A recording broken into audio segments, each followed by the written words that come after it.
उम्मीद करता हूँ दोस्तों आप सभी लोग बहुत अच्छे होंगे और आपकी पढ़ाई बहुत ही अच्छी चल रही होगी। मैं प्रशांत स्वागत करता हूँ आपके अपने YouTube चैनल एग्जाम तेज पे। दोस्तों इस क्लास में हम बात करने वाले हैं साइंस के टॉप 20 क्वेश्चन जो बहुत ही इंपॉर्टेंट क्वेश्चन है। यदि आप इन क्वेश्चन को कंप्लीट कर लेते हैं और BARC NPCIL या फिर किसी भी एग्जाम को देने जाएंगे ना, तो आप पाएंगे कि जो जनरल साइंस के क्वेश्चन होते हैं ना, तो मैक्सिमम क्वेश्चन हमारी वीडियो से ही आएंगे। तो प्लीज़ आप इस वीडियो को पूरा देखिएगा। ये वीडियो आपके एग्जाम के हिसाब से बहुत ज़्यादा बेनिफिट देगी। ठीक है, तो चलिए दोस्तों आज की वीडियो की अपन शुरुआत करते हैं। तो यहाँ पे पहला क्वेश्चन है, यदि मैं आपसे पूछूं कि एक एडल्ट मैन पे RBC की संख्या कितनी होती है, आपको बताना है। तो दोस्तों मैं आपको बता दूं, एक एडल्ट मैन पे RBC कितना होता है, मैं आपको बता दूं, RBC होता है 5 मिलियन। ठीक है, एक एडल्ट मैन पे RBC की वैल्यू कितनी होती है, 5 मिलियन होती है। सिंपल है, आप सभी लोग इसे याद कर सकते हैं। अब यहाँ पे नेक्स्ट क्वेश्चन है, यहाँ पे क्या बोला है, जो अपना ऑयल होता है, ऑयल को अपन किस में मापते हैं, बैरल पे मापते हैं। तो आपको बताना है कि वन बैरल पे कितना लीटर होता है। आपको बताना है कि जो एक बैरल होता है इसमें कितने लीटर होते हैं। तो कितने लीटर होते हैं दोस्तों, 159 लीटर होते हैं। सिंपल है, आप सभी लोग इसे याद कर लीजिए, इंपॉर्टेंट है। अब यहाँ पे नेक्स्ट क्वेश्चन है जो कि बहुत ही अच्छा क्वेश्चन है और इस टाइप के क्वेश्चन आपके एग्जाम पे कभी भी पूछे जा सकते हैं, इंटरव्यू में पूछे जा सकते हैं और एक बहुत ही कॉमन क्वेश्चन है और आपको ये पता रहना चाहिए। तो क्वेश्चन पे क्या बोला है, जो एक गाय होती है ग्रास को डाइजेस्ट कर लेती है लेकिन ह्यूमन नहीं कर पाता। तो इसका रीज़न क्या है, आपको बताना है। तो दोस्तों मैं आपको बता दूँ, जो गाय होती है ना, घास को तो खा लेती है और घास में क्या होता है, सेलुलोज होता है और उसे ये पचा के लेते हैं, लेकिन ह्यूमन बॉडी ऐसा नहीं कर पाती है। तो इसका रीज़न यही है कि घास में क्या पाया जाता है, सेलुलोज पाया जाता है और सेलुलोज को जो हमारी बॉडी होती है डाइजेस्ट नहीं कर पाती है। इसका रीज़न यही है कि जो गाय होती है घास को तो खा लेती है लेकिन ह्यूमन उसे नहीं खा पाता। सिंपल है, आप सभी लोग इसे याद कर सकते हैं। अब यहाँ पे नेक्स्ट क्वेश्चन है, आपको बताना है कि जो ह्यूमन बॉडी के इंटरनल ऑर्गन होते हैं, ठीक है, इंटरनल ऑर्गन होते हैं, इसकी यदि अपन को इमेज चाहिए तो अपन किसका यूज करते हैं, जिस पे अल्ट्रासोनिक वेव्स का यूज किया जाता है। सिंपल है, आप सभी लोग थोड़ा सा सोचिए। तो इसका आंसर है कि दोस्तों अल्ट्रासाउंड स्कैनर। दोस्तों मैं आपको बता दूं, अल्ट्रासाउंड स्कैनर पे अल्ट्रासोनिक वेव्स होती हैं जिसके सहारे अपन क्या करते हैं, जो अपने ह्यूमन बॉडी होती हैं, जो उसके इंटरनल ऑर्गन होते हैं, इस इंटरनल ऑर्गन को अपन अल्ट्रासोनिक वेव्स के सहारे इमेज क्रिएट कर सकते हैं। ठीक है, ऑप्शन ए यहाँ पे करेक्ट आंसर होगा। बहुत ही अच्छा क्वेश्चन है और आपके एग्जाम पे पूछा जा सकता है। अब यहाँ पे नेक्स्ट क्वेश्चन है, आपको बताना है कि जो साउंड होता है, साउंड की अपन लाउडनेस और सॉफ्टनेस को अपन किससे डिटरमाइन कर सकते हैं, यानी कि ध्वनि की सॉफ्टनेस और लाउडनेस अपन किस में डिटरमाइन कर सकते हैं। तो किस में डिटरमाइन कर सकते हैं दोस्तों, एम्पलीट्यूड यानी कि आयाम में अपन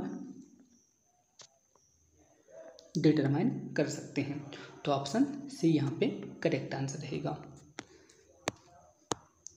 दोस्तों यदि आपको इस वीडियो पे किसी भी तरह का डाउट रहता है, हालांकि मैंने सारे क्वेश्चन इंग्लिश पे लिए हैं लेकिन पूरा एक्सप्लेन मैं हिंदी पे कर रहा हूँ। लेकिन दोस्तों कभी कभी क्या हो जाता है, आप यदि हिंदी मीडियम से थे या फिर इंग्लिश मीडियम पे थे, आपके कमेंट आया करते थे कि सर मैं यहाँ से बिलोंग करता हूँ, मेरे को हिंदी समझ में नहीं आ पाती है। इसीलिए दोस्तों मैंने क्या किया है, जो क्वेश्चन होते हैं तो क्वेश्चन तो इंग्लिश से ले लिया और इंग्लिश जो रहती है ना आपकी एग्जाम वाली, बहुत ही सिंपल रहती है। इसी की वजह से दोस्तों मैं यहाँ पे जितने भी क्वेश्चन ला रहा हूँ ना, सब इंग्लिश में हैं और जो इंग्लिश बहुत ईजी है, आप इसे नॉर्मली समझ ही रहे हैं। और मैं भी दोस्तों ये क्या करता हूँ, जितने भी क्वेश्चन रहते हैं ना, सारे क्वेश्चन को हिंदी पे आगे बोलता हूँ, तो आप तो समझ ही जाते हैं ना। तो आपको किसी भी तरह की प्रॉब्लम नहीं होनी चाहिए। फिर भी आपको किसी भी तरह की प्रॉब्लम आती है तो आप मेरे को बताइएगा, मैं अपनी वीडियो पर सुधार जरूर करूँगा। ठीक है, कह देंगे तो मैं वीडियो जो होती है बाइलिंगुअल क्वेश्चन की वीडियो लाया करूँगा, जिससे आपको किसी भी तरह की दिक्कत नहीं रहेगी। यदि आपको दिक्कत नहीं है तो आप मुझे कमेंट बॉक्स में बता दीजिएगा, यदि दिक्कत है तो भी आप मुझे कमेंट बॉक्स में लिख के बता दीजिएगा। तो चलिए दोस्तों अपन नेक्स्ट क्वेश्चन की शुरुआत करते हैं।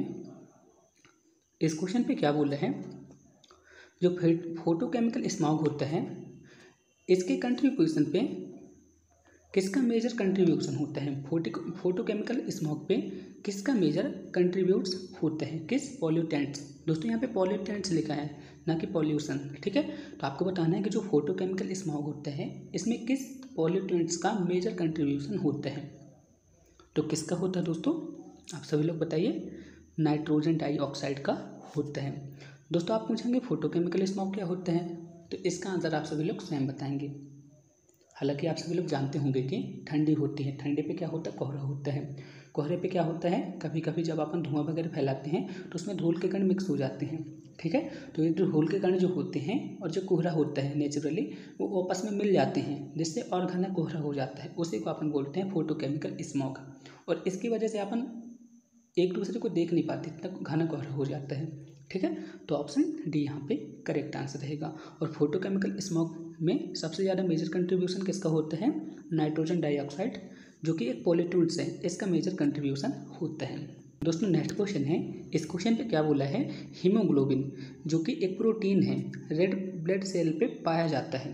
तो आपको बताना है कि हीमोग्लोबिन किसको कैरी करता है, यानी कि किसको ट्रांसपोर्ट करता है, ठीक है, किसका वाहन करता है। सिंपल वे पे मैं आपसे पूछूं कि हीमोग्लोबिन किसका वाहन करता है, तो आपका आंसर क्या रहेगा, O2 यानी कि ऑक्सीजन का वाहन करता है। ऑप्शन ए यहाँ पे करेक्ट आंसर रहेगा, क्योंकि जो हीमोग्लोबिन होता है ना, हीमोग्लोबिन के सहारे ही अपन ऑक्सीजन को अपन ले पाते हैं और बाहर छोड़ पाते हैं। सिंपल है, ऑप्शन ए यहाँ पे करेक्ट आंसर हुआ। दोस्तों अब नेक्स्ट क्वेश्चन है, इस क्वेश्चन पे क्या बोला है, ऐसी कौन सी बीमारी है जो, क्वेश्चन पे क्या बोला है, ऐसी कौन सी बीमारी है जो वुमेन यानी कि महिला पे कम होती है, लेकिन महिला पे कम होती है कंपेयर टू मैन, यानी कि पुरुषों की तुलना में ऐसी कौन सी बीमारी है जो मैन पे ज़्यादा होती है, ठीक है। एक बार मैं आपको इस क्वेश्चन को फिर से बोल देता हूँ।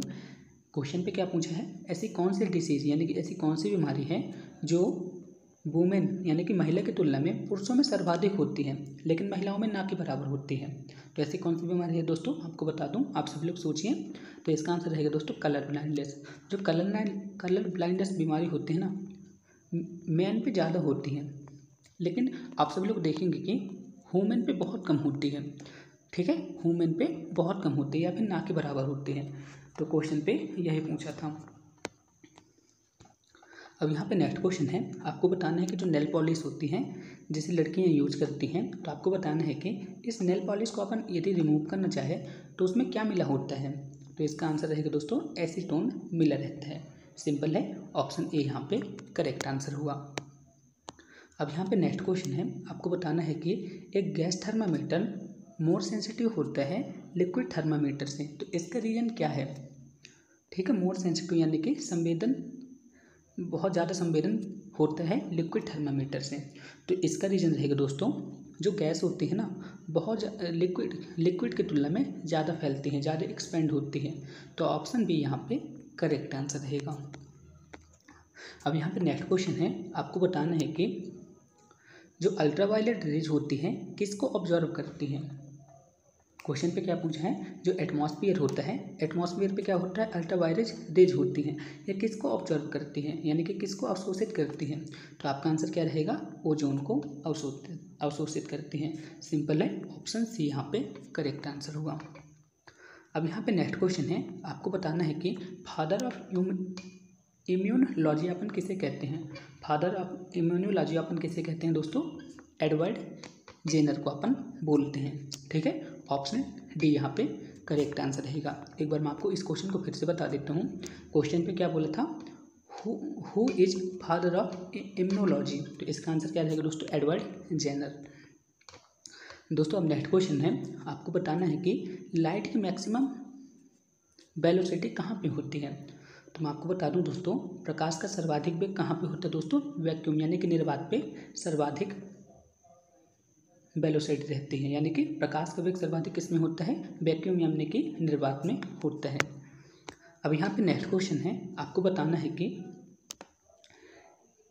किसकी प्रेजेंस में, क्वेश्चन पे क्या बोला है, किसकी प्रेजेंस में जो अपना ह्यूमन बॉडी होते हैं, ह्यूमन बॉडी पे रक्त का थक्का नहीं बन पाता है, यानी कि कोआगुलेशन यानी कि इस रक्त का थक्का नहीं बन पाता है। तो आपको इसका बताना है कि ऐसा कौन सा कारण है।